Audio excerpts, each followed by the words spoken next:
مساء الجمال على كل عشاق النادي الاهلي في كل مكان. اهلا وسهلا بحضراتكم في حلقه جديده من حلقات مشجع التالتة. زي ما انتم متعودين حلقتنا مليئه باهم الاخبار والتفاصيل المهمه جدا اللي بتخص النادي الاهلي. بس في الاول كده وقبل ما نبدا حلقتنا يا ريت ما تنساش تعمل لايك على حلقه النهارده فضلا وليس امرا، وانزل دلوقتي اعمل اشتراك في القناه لو ما انتش مشترك عشان تتابع معانا كل جديد عن اخبار الاهلي. مش هطول عليكم اكتر من كده، تعالوا بينا نبدا حلقتنا باول اخبار الاهلي. الاهلي يواصل تدريباته اليوم على ملعب مختار التتش استعدادات لمواجهه بيراميدز يوم الاثنين القادم في بطوله الدوري. ويستر بيواصل جلساته مع لاعبي الاهلي من اجل شرح لهم اهم النقاط الفنيه والجمل التكتيكيه الذي ينوي تطبيقها الفتره القادمه على امل الافاده منها في مواجهه بيراميدز المقبله، ويطالبهم بضروره التركيز واللعب بكل جديه في المباريات القادمه من اجل تحقيق الفوز وتجنب اي سيناريوهات اخرى لعدم فقدان اي نقاط مجددا. يستر خصص بعض الفقرات في مران اليوم لتدريب لاعبي الاهلي امام المرمى على امل استغلال انصاف الفرص الذي ستتيح لهم في المباريات القادمه، وذلك لمحاوله معالجه مشكله اهدار الفرص السهله امام مرمى المنافس الذي عانى منها الفريق طوال الفتره السابقه. ويطالب مهاجم الاهلي بضروره تسجيل اهداف من انصاف الفرص الذي ستتيح لهم من اجل تحقيق الفوز في المباريات القادمه. خوان الفينا بزيرة لاعب الزمالك أصبح مؤدب بالغياب عن الأبيض في مواجهة القمة أمام الأهلي بالدوري في حال حصوله على إنذار جديد في مواجهة إنبي المقبلة، ومطالب زملكاوية كبيرة بإراحة اللاعب في مواجهة إنبي خوفا من حصوله على إنذار جديد يمنع تواجده مع الفريق في مواجهة القمة أمام الأهلي، وذلك لرؤية الجميع داخل الزمالك بأن الدوري سيحسم بنسبة 100% في حال تحقيق الفوز على الأهلي بالدوري. الكابتن وليد صلاح الدين مدير الكرة بالأهلي يطالب لاعبي الفريق بعدم الانشغال بنتائج المنافس والتركيز فقط بالفوز بباقي المباريات المتبقية بالدوري على أمل تعطيل الزمالك في أي مواجهة من مواجهاته القادمة، ويؤكد للجميع بأن الدوري مازال في الملعب لتجنب إحباط اللاعبين بنتائج المنافس وتقليل نسبة الفوز بالدوري، ويطالبهم بضرورة التركيز وبذل أقصى ما لديهم وعدم الانشغال بنتائج المنافس من أجل تحقيق الفوز في المباريات القادمة وعدم فقدان أي نقاط مجددا، وذلك لتجديد الثقة في جميع اللاعبين للظهور بشكل جيد في المباريات القادمة وتحقيق الفوز للمنافسة بقوة حتى آخر لحظة من عمر الدوري.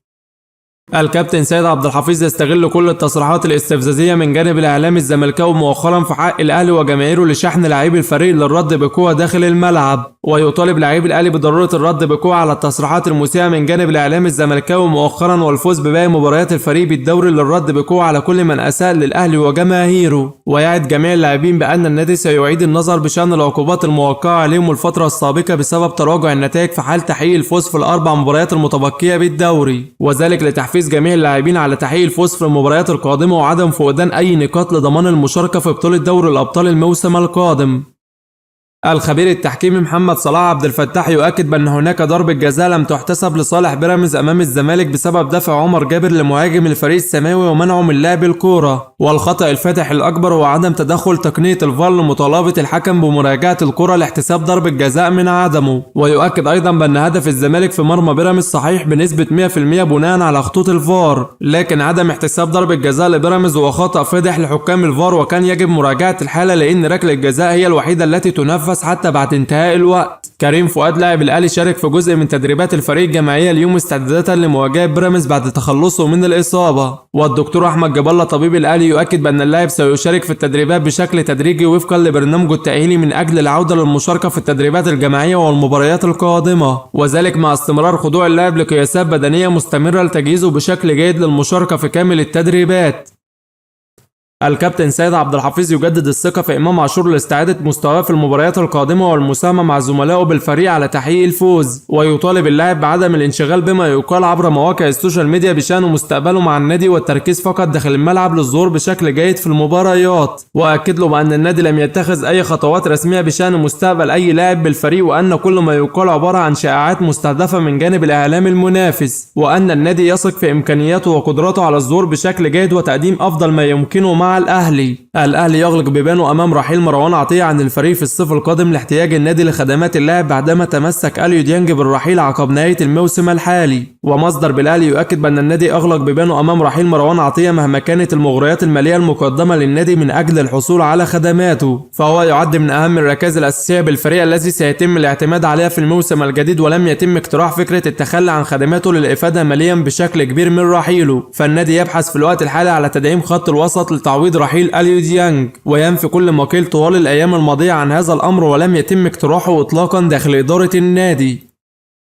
الأهلي يبدأ المفاوضات فعليا مع إبراهيم عادل من أجل الحصول على خدمات اللاعب خلال فترة الانتقالات الصيفية القادمة، وذلك بعدما أبدى اللاعب ترحيبه الكبير باللاعب والانضمام للأهلي، وأيضا وجود رغبة كبيرة من جانب إدارة النادي بالتعاقد مع اللاعب. ومصدر يؤكد بأن الأهلي اتخذ خطوات متقدمة لإنهاء التفاوض مع نادي نيوزيلاند الدنماركي الذي يلعب له إبراهيم عادل من أجل حسم الصفقة خلال الأيام القادمة. ويؤكد بأن الكابتن سيد عبد الحفيظ هو الذي يقود المفاوضات مع إدارة النادي الدنماركي رغبته القوية بضم اللاعب للأهلي. الأهلي يبدأ خطوط التواصل فعليا مع رامي ربيعة للبحث عن إمكانية عودته للفريق مجددا في الصيف القادم. ومصدر يؤكد بأنه حدث عدة تواصلات من جانب الكابتن سيد عبد الحفيظ والأستاذ ياسين منصور مع رامي ربيعة في الأيام الماضية من أجل إقناعه بالعودة للأهلي مجددا. ويؤكد بأن اللاعب أبدى ترحيبه الكبير بالعودة للأهلي في حال حصوله على نفس الراتب الذي يحصل عليه حاليا مع نادي العين الإماراتي. ومحاولات مكثفة من جانب مسؤول الأهلي من أجل إقناع اللاعب بتخفيض راتبه والموافقة على العودة للأهلي مجددا خلال فترة الانتقالات الصيفية القادمة.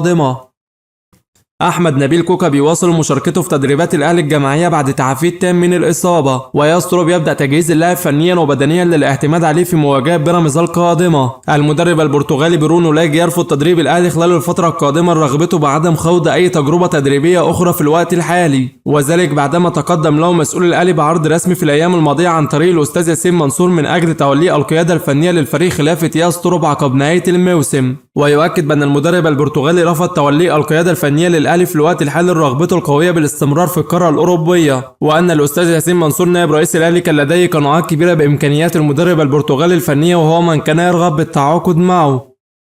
اللجنة المنظمة لمباراة الأهلي وبيراميدز تعلن نفاذ تذاكر مباراة الأهلي أمام الفريق السماوي وخوض المباراة بكامل العدد في مدرجات استاد الدفاع الجوي. نادي كولومبوس كرو الأمريكي يعلن في بيان رسمي خضوع وسام أبو علي لعملية ناجحة لعلاج إصابته بالرباط الصليبي والغضروف، ويؤكد بأن اللاعب سيغيب عن الفريق موسم 2026 بالكامل. الأهلي ينفي كل ما قيل عن تواصل النادي مع فيستون مايلي مهاجم بيراميدز من أجل الحصول على خدماته الفترة القادمة، ويؤكد بأن اللاعب مجرد مرشح فقط من ضمن قائمة الترشحات على طاولة النادي لتدعيم مركز المهاجم ولم تصل لمرحلة التفاوض بشكل رسمي. والنادي حتى الآن لم يتخذ أي قرار رسمي بشأن الدخول في مفاوضات مع مهاجم بيراميدز من أجل الحصول على خدماته، والأهلي لا يمانع التعاقد مع اللاعب في حال حدوث تقارب في وجهات النظر بشأن الأمور المالية، خاصة وأن مسؤول الأهلي على دراية كاملة بعقد وراتب اللاعب الضخم مع بيراميدز والذي لم يتماشى مع سقف رواتب اللاعبين المحددة داخل الأهلي. بيراميدز يضع مكافآت خاصة للاعبين في حال تحقيق الفوز على الأهلي في المواجهة القادمة لضمان مواصلة المنافسة على بطولة الدوري حتى آخر لحظة، وذلك أيضا لضمان المشاركة في بطولة دوري الأبطال الموسم القادم. وبكده يا صديقي نكون وصلنا لنهاية حلقة النهاردة اللي بتمنى تنال إعجابكم. في نهاية حلقتنا يا ريت ما تنساش تعمل لايك واشتراك في القناة لو ما انتش مشترك عشان تتابع معانا كل جديد عن أخبار الأهلي.